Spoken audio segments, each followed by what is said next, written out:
बिस्मिल्लाहिर्रहमानिर्रहीम। अस्सलाम वालेकुम नाज़रीन। आज की वीडियो में आपको वो इन्वेस्टमेंट्स बताने जा रहे हैं जो आगे आने वाले दिनों में इंशाअल्लाह अज़्ज़ व जल आप में से बहुत सारे लोग अगर ये इन्वेस्टमेंट्स करेंगे तो पाकिस्तान के अंदर जो मुआशी हालात हैं इस वक्त और जो हमारी हुकूमतों को इस वक्त मुश्किलों का सामना करना पड़ रहा है और जो आने वाली नई मुंतखब हुकूमत को सामना करने पड़ेगा, वो एक बहुत बड़ा एक स्केच होगा उन तमाम तर लोगों के लिए प्रॉफिट कमाने का कि जो लोग वो इन्वेस्टमेंट्स करना चाहते हैं जिनको ये समझ नहीं आ रही कि वो इन्वेस्टमेंट्स क्या करें। और ऐसे में जब पाकिस्तान की मुआशी सूरत हाल इस डगरगुं की सूरत हाल पे है कि बहुत सारे लोग जो है वो अपनी इन्वेस्टमेंट्स के बदले में नुकसान ले रहे हैं।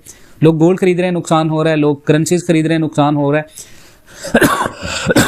क्योंकि जो चीज़ें प्रेडिक्ट हो रही थी वो चीज़ें पाकिस्तान क्या पूरी दुनिया के अंदर जितने भी माहिरीन हैं उन्होंने 2023 को मईशत के लिए बुरा ख्वाब करार दिया था, लेकिन 2023 इतना ज़्यादा बुरा नहीं रहा। नई हुकूमत के लिए मुआशी इस्तेहकाम और IMF से डील पाकिस्तान के लिए एक बहुत बड़ा चैलेंज है सबके लिए। अभी कौमी असम्बली की तरफ देखें तो किसी भी बड़ी पार्टी की वाज़ेह अक्सरियत भी सामने नहीं आई और मुआशी जितनी भी रिफॉर्म्स है उनका एजेंडा एक बार फिर चैलेंजिंग शक्ल इख्तियार कर चुका है पाकिस्तान में। और ऐसे में इम्कान यह है कि नई हुकूमत मुआशी अमूर को चलाने के लिए वही पुराने तरीके आजमाएगी और एनर्जी की कीमतों में इजाफा करके अपने मामला चलाने की कोशिश करेगी, जिसके नतीजे में महंगाई में इजाफा होगा। और महंगाई में इजाफा होगा तो पाकिस्तानी रुपया मुख्तसर मुद्दत तक डॉलर और दूसरी गैर मुल्की करेंसियों के मुकाबले में स्टेबल रहेगा। लेकिन गैर यकीनी सियासी सूरत हाल की तरफ से स्टॉक मार्केट और पाकिस्तानी यूरो बॉन्ड्स दबाव का शिकार होंगे।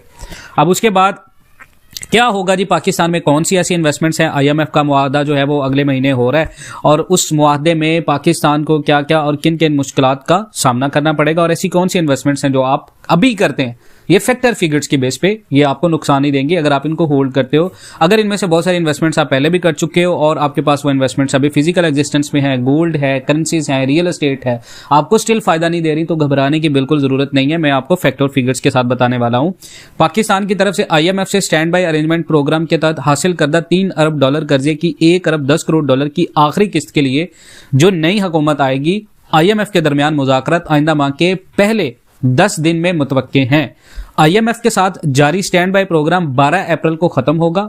इस प्रोग्राम के तहत पाकिस्तान IMF से अब तक $1 अरब 90 करोड़ ले चुका है, जबकि $1 अरब 10 करोड़ की आखिरी किस्त बाकी है, जिसके लिए दूसरे मुआशी जायजे पर ये जो महीना चल रहा है इसके आखिरी हफ्ते में मुज़ाकरात शुरू हो जाएंगे। अब पाकिस्तान में चूंकि आम इंतखाबात की तरफ से अब नई हुकूमत बनने जा रही है, इसलिए ज्यादा इम्कान इस बात का है कि IMF के साथ दूसरे मुआशी जायजे पर मुज़ाकरात आइंदा महीने या मार्च के पहले 10 दिन में होंगे। IMF की भी कोशिश है कि वो आखिरी किस्त के लिए दूसरे मुआशी जायजे पर मुज़ाकरात नई मुंतखब हुकूमत के साथ करे और तवक्को है कि IMF का वफद नई हुकूमत के अमल में आने के बाद इसी महीने के आखिरी हफ्ते या मार्च के शुरू में पाकिस्तान के दौरे पर आएगा।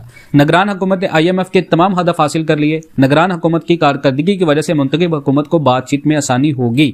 IMF $3 अरब प्रोग्राम में पाकिस्तान को $1.90 अरब कर्ज दे चुका है और जुलाई में IMF ने कहा था कि आखिरी जायजा रिपोर्ट नई हुकूमत के साथ होगी और मौजूदा IMF स्टैंड बाई प्रोग्राम 12 अप्रैल को खत्म हो रहा है। मार्च तक दूसरा जायजा मुकम्मल हो जाता है तो 11 यानी $1.1 अरब अप्रैल तक पाकिस्तान को मिलने का इम्कान है। और सवाल यह है कि यहां पर हमें कौन सी इन्वेस्टमेंट्स करनी चाहिए।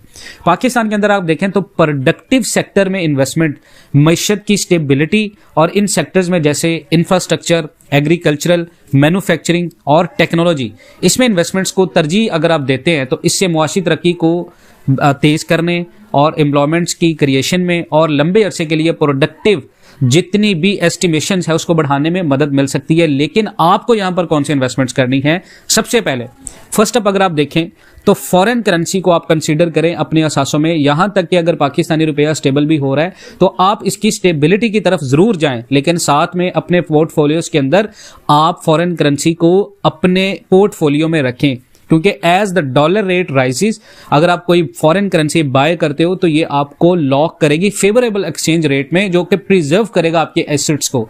आपके एसेट्स को बढ़ाने के लिए प्रिजर्वेशंस होगी, जबकि डॉलर रेट 280-270 के दरमियान में स्टेबल है। अगर ये 300 तक गामजन होता है IMF के साथ मुआहदे में तो जो अब की आपकी इन्वेस्टमेंट होगी ये आपके लिए बेनिफिशियल होगी। उसके बाद है गोल्ड और प्रीशियस मेटल्स। गोल्ड में और प्रीशियस मेटल्स में इन्वेस्टमेंट करना एक स्मार्ट मूव होता है इन टाइम्स ऑफ करेंसी डेप्रिसिएशन। अब ये वो असासे हैं जो कि रिटेन करते हैं अपनी वैल्यू को और इवन के अप्रिशिएट करते हैं लोकल करेंसी के वीक होने की शक्ल में। अब जब आप प्रीशियस मेटल्स में आप सिल्वर को देखें, प्रीशियस मेटल में आप स्टील को देखें, ऐसी वो इन्वेस्टमेंट्स जो मेटल्स के अंदर हैं, जो आपकी रोजमर्रा जिंदगी में कहीं ना कहीं अपना मुकाम रखती हैं, आप इनमें इन्वेस्टमेंट रखें। उसके बाद है एसेंशियल कमोडिटीज में, आप स्टॉक में अपने पास एसेंशियल कमोडिटीज रखें, जैसे कि rice, wheat, cooking oil, agriculture से रिलेटेड कोई भी इन्वेस्टमेंट आप हाथ से ना अभी जाने दें।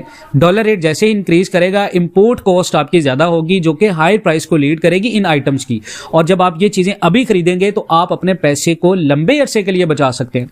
उसके बाद है फ्यूल और एनर्जी सोर्सेज में, देखें अगर आप बाइंग फ्यूल और अल्टरनेटिव एनर्जी सोर्सेज में, जैसे कि गैस सिलेंडर्स हैं, सोलर पैनल्स हैं, आप इनके अंदर इन्वेस्टमेंट्स कर देते हैं अभी with the decreasing dollar rate, तो जब with the rising dollar rate आप इसको देखेंगे तो कॉस्ट ऑफ इंपोर्टेड फ्यूल और एनर्जी ये ऊपर जाएगी, और जो कि सिक्योर करेगी आपकी एनर्जी नीड को एडवांस में।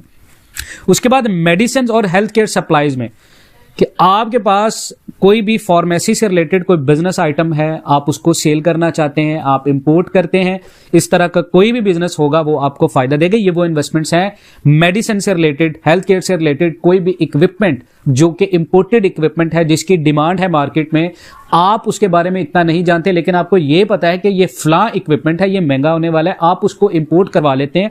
इंपोर्ट के बाद जब उसकी प्राइस बढ़ेगी, आपकी वो वैल्यू जो आपने पहले इन्वेस्ट की है, मिसाल के तौर पे 5 लाख रुपए आपने किसी मशीनरी के अंदर इन्वेस्ट कर दिए और वो 5 लाख रुपए की मशीनरी आपकी चलेगी 5.5 लाख रुपए में 3 से 4 महीने में, तो 1.5 लाख रुपए का आपका प्रॉफिट है।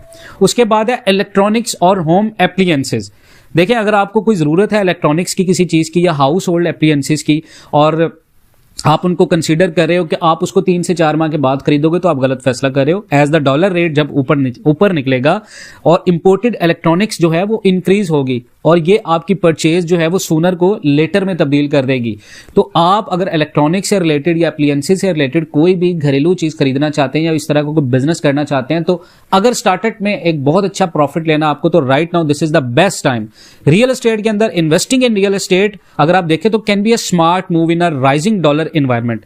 देखें प्रॉपर्टी टेंड्स क्या होता है, ये रिटेन करती है अपनी वैल्यू को ओवर टाइम, और with the currency depreciation real estate जो है वो मोर अट्रैक्टिव इन्वेस्टमेंट हो सकती है for the long term.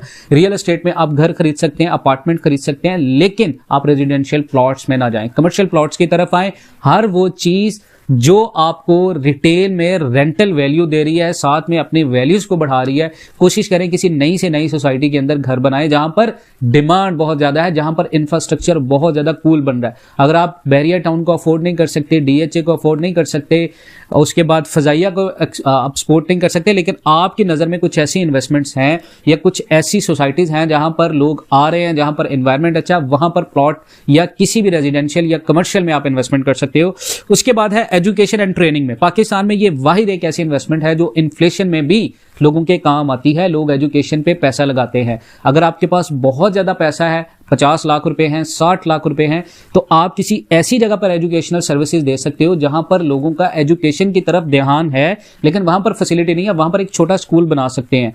Training skill में आप लोगों को फ्री लांसिंग से रिलेटेड कोई एक ऐसा इंस्टीट्यूशन बना के दे सकते हैं जहां पर आप लोगों को हायर करके वहां पर एक अपना जो है वो बिजनेस सेटअप कर सकते हैं, जिससे आपकी मंथली इनकम भी बचेगी, आप लोगों को रोजगार भी देंगे, आप लोगों को तालीम भी देंगे। मजीद इस तरह की अपडेट्स के लिए जुड़े रहें पाकिस्तान एंड वर्ल्ड टीवी के साथ। इंशाल्लाह मिलते हैं नेक्स्ट वीडियोस में, तब तक के लिए अल्लाह हाफिज।